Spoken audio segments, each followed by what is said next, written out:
berada, bagaimana kabarnya? Sehat ya? Saya selalu berdoa Jemaat GKJ Kaliwungu dan juga setiap orang percaya di seluruh dunia ini mendapatkan kasih karunia dan perlindungan yang dari Tuhan. Mari, sebelum kita bersama-sama masuk ke dalam perenungan singkat Kamis Putih ini, saya mengajak Bapak Ibu, Saudara-saudari bersama-sama membaca dari Nats Injil Yohanes 13 ayat 1 sampai 35, tetapi saya akan membacanya dari ayat 31 sampai 35 untuk kita sekalian. Sesudah Yudas pergi, berkatalah Yesus, "Sekarang Anak Manusia dipermuliakan dan Allah dipermuliakan di dalam Dia. Jikalau Allah dipermuliakan di dalam Dia, Allah akan mempermuliakan Dia juga di dalam dirinya dan akan mempermuliakan Dia dengan segera. Hai anak-anakku, hanya seketika saja lagi aku ada bersama kamu. Kamu akan mencari aku dan seperti yang telah kukatakan kepada orang-orang Yahudi, ke tempat aku pergi tidak mungkin kamu datang. Demikian pula aku mengatakannya sekarang juga kepada kamu. Aku memberikan perintah baru kepada kamu, yaitu supaya kamu saling mengasihi. Sama seperti aku telah mengasihi kamu, demikian pula kamu harus saling mengasihi. Dengan demikian semua orang akan tahu bahwa kamu adalah murid-muridku, yaitu jikalau kamu saling mengasihi." Demikianlah firman Tuhan. Yang berbahagia adalah kita yang tidak hanya mendengar tetapi juga melakukannya. Hosiana.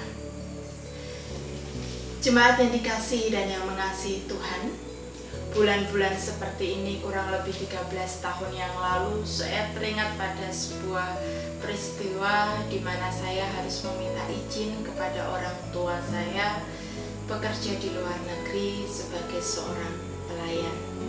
Pada saat itu tentu saja orang tua saya menentang berat apa yang menjadi keinginan saya tersebut. Karena secara wajar di dalam logika dan impian manusia, tidak ada satu manusia pun yang bercita-cita, terutama orang tua, agar anaknya di kemudian hari menjadi pelayan. Kalau bisa, anaknya atau manusia itu justru yang dilayani, bukan menjadi seorang pelayan. Fenomena seperti ini tidak hanya terjadi pada abad-abad di mana kita hidup saat ini, tetapi juga pernah terjadi 2000 tahun yang lalu ketika Yesus dan para murid bergumul pada saat itu di dalam Injil Yohanes. Kita mengetahui bersama bahkan menjelang malam di mana Yesus akan ditangkap, diadili dan disalib, para murid masih berjibaku, masih berkutat, berdebat tentang siapa yang terbesar di antara mereka, tentang siapa yang terhormat di antara mereka. Dan tentu saja tujuan atau goal dari perdebatan mereka tidak lain adalah ingin menentukan siapakah yang layak untuk dilayani dan siapakah yang harus menjadi pelayan. Melihat perdebatan mereka, Injil Yohanes mencatat, terutama Injil Yohanes 13 ayat 1 sampai 17, bahwa Yesus sedih hatinya melihat kelakuan murid-muridnya. Karena di dalam sepanjang perjalanan pelayanan Yesus selalu memberikan teladan tentang bagaimana melakukan pelayanan kepada orang-orang di sekitarnya. Tetapi yang terjadi sungguh sebaliknya, para murid ternyata belum benar-benar paham makna dari mengikut Yesus yang sesungguhnya. Mereka memang menjadi hamba, tetapi belum sesungguhnya menjadi hamba yang percaya. Oleh karena itu, dikatakan di dalam Injil Yohanes bahwa Yesus segera ingin memberitakan, sekali lagi mengajar kepada para murid tentang bagaimana mengikut Dia menjadi hamba. Pengajaran Yesus pada malam itu dilakukan Yesus melalui peristiwa pembasuhan kaki murid-muridnya. Diceritakan bahwa Yesus segera melepaskan jubahnya, bahkan di dalam bahasa aslinya menggunakan kata himatia.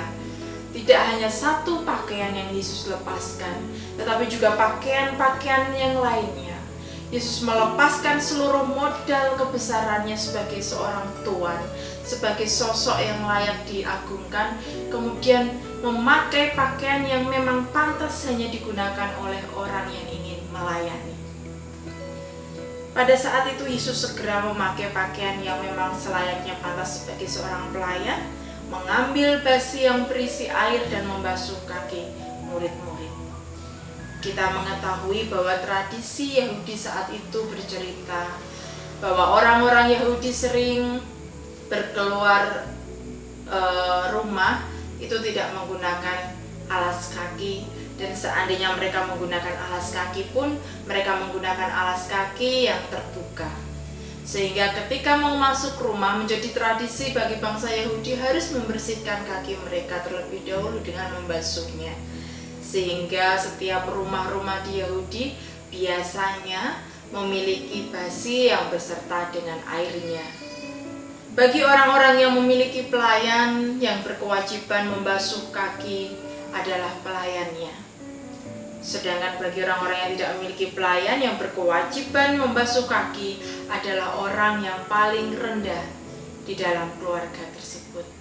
Dan jika kita lihat dalam konteks Yesus bersama murid-muridnya, tentu yang seharusnya membasuh kaki adalah mereka yang paling rendah. Tetapi kita boleh lihat apa yang terjadi. Ternyata tidak ada satu orang pun dari murid Yesus yang mau saling membasuh kaki. Bahkan untuk membasuh kaki gurunya pun mereka tidak mau. Orang atau sosok yang mereka panggil sebagai tuan, sebagai guru, itu tidak mau mereka basuh. Dengan kata lain, tidak ada satu orang pun dari antara para murid yang ingin dirinya direndahkan. Mereka beranggapan bahwa diri mereka jauh lebih tinggi daripada Tuhan mereka. Oleh karena itu, jemaat yang dikasihi Tuhan, setelah membasuh kaki murid-muridnya, Yesus sekali lagi menjelaskan kepada mereka bahwa dalam kerajaan surga tidak ada orang yang berkuasa, tidak ada orang yang terhormat, tidak ada raja. Kerajaan surga tidak membuka lowongan bagi orang-orang yang merasa tinggi hati dan tidak mau merendahkan dirinya sebagai hamba. Kerajaan surga justru mencari, membutuhkan orang-orang yang mau melayani. Dikatakan melalui perantaraan peristiwa pembasuhan kaki yang dilakukan Yesus, untuk menjadi anggota kerajaan surga harus bisa menjadi hamba yang benar-benar percaya. Hamba yang benar-benar percaya di sini artinya hamba yang tidak hanya sekedar mengatakan bahwa dia percaya kepada Yesus, tetapi melalui tindakannya itu dibuktikan bahwa dia benar-benar hamba yang percaya. Firman Tuhan mengatakan bahwa seorang dapat dikatakan bahwa dia orang percaya atau tidak, itu bisa dilihat dari buahnya. Dari tindakannya lah seseorang dapat dinilai apakah dia orang percaya atau bukan. Jika pada saat itu para murid, mereka lebih memilih meninggikan dirinya dibandingkan saling melayani satu dengan yang lainnya, sekarang yang menjadi pertanyaannya, sebenarnya siapakah, Tuhan siapakah yang sedang mereka percayai saat itu? Bapak Ibu jemaat yang dikasihi Tuhan, pesan tentang saling melayani, menjadi seorang hamba yang percaya, yang artinya diaplikasikan iman percayanya itu melalui tindakan melayani sesama, ini menjadi suatu pesan yang penting. Karena bahkan di akhir pelayanannya pun pada malam itu sesudah perjamuan makan, Yesus masih mengingatkan lagi kepada para murid untuk saling mengasihi satu dengan yang lain. Tanda bahwa kita adalah menjadi hamba-hamba Allah atau bukan adalah ketika kita saling mengasihi, mau melayani satu sama lain. Bukan hanya mereka yang berbuat baik kepada kita, bukan hanya mereka yang bersikap manis, selalu tertawa dan membawa keuntungan bagi hidup kita, tetapi juga bahkan kepada mereka yang datang sebagai pengkhianat dalam hidup kita. Hal itu sudah dilakukan Yesus ketika peristiwa pembasuhan kaki. Yesus tidak melewatkan Yudas. Semua dia basuh, bahkan tidak terkecuali Yudas sekalipun. Bapak Ibu Jemaat serta saudara-saudari yang dikasihi Tuhan, di malam Kamis Putih ini, ketika kita mengenang peristiwa pelayanan Yesus kepada para murid tentang pembasuhan kaki, sangat penting bagi kita untuk memiliki hati seorang hamba atau seorang pelayan. Sebab Allah membentuk kita, menyelamatkan kita, memang untuk melayani sesama, bukan untuk mementingkan diri kita sendiri. Sehingga apa yang menjadi kemuliaan Allah itulah yang menjadi goal kita. Banyak orang yang akan diselamatkan melalui peristiwa pelayanan yang kita lakukan. Tidak harus melalui peristiwa-peristiwa besar, tetapi bisa kita lakukan melalui peristiwa-peristiwa di sekitar kita yang sederhana. Memiliki hati seorang pelayan atau seorang hamba, saya menyadari itu bukanlah hal yang mudah. Perlu waktu dan proses yang cukup panjang serta cukup menyakitkan. Karena dari tadinya yang kita menjadi manusia penuh dengan ego, ingin dilayani, ingin ditinggikan dan dimuliakan, itu Allah bentuk, Allah leburkan menjadi hati yang senantiasa memiliki kerinduan melayani sesama. Itu membutuhkan proses yang sangat sulit dan cukup panjang. Asal kita mau, Tuhan pasti akan pakai kita menjadi pelayan-pelayannya.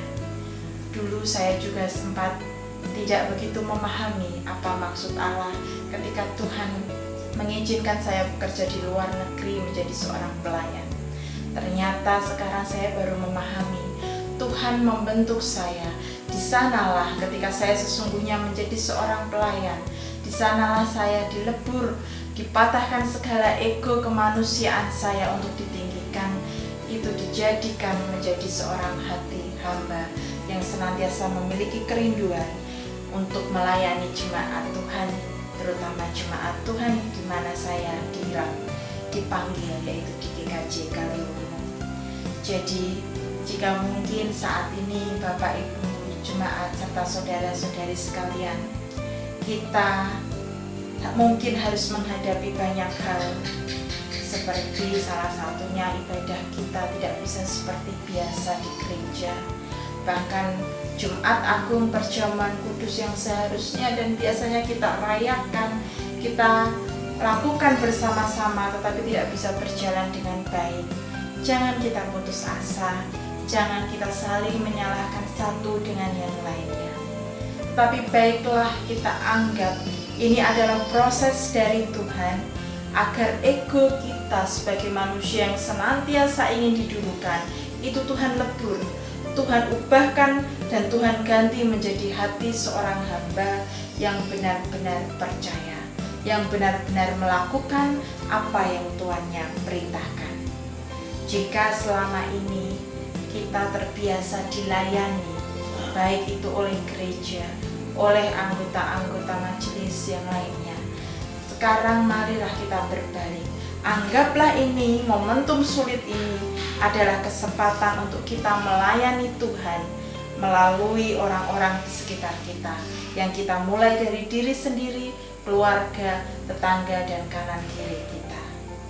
Akhir kata, pada malam Kamis Putih ini, marilah tetap kita beribadah dengan saling melayani sebagaimana hamba yang percaya. Tuhan Yesus memberkati kita.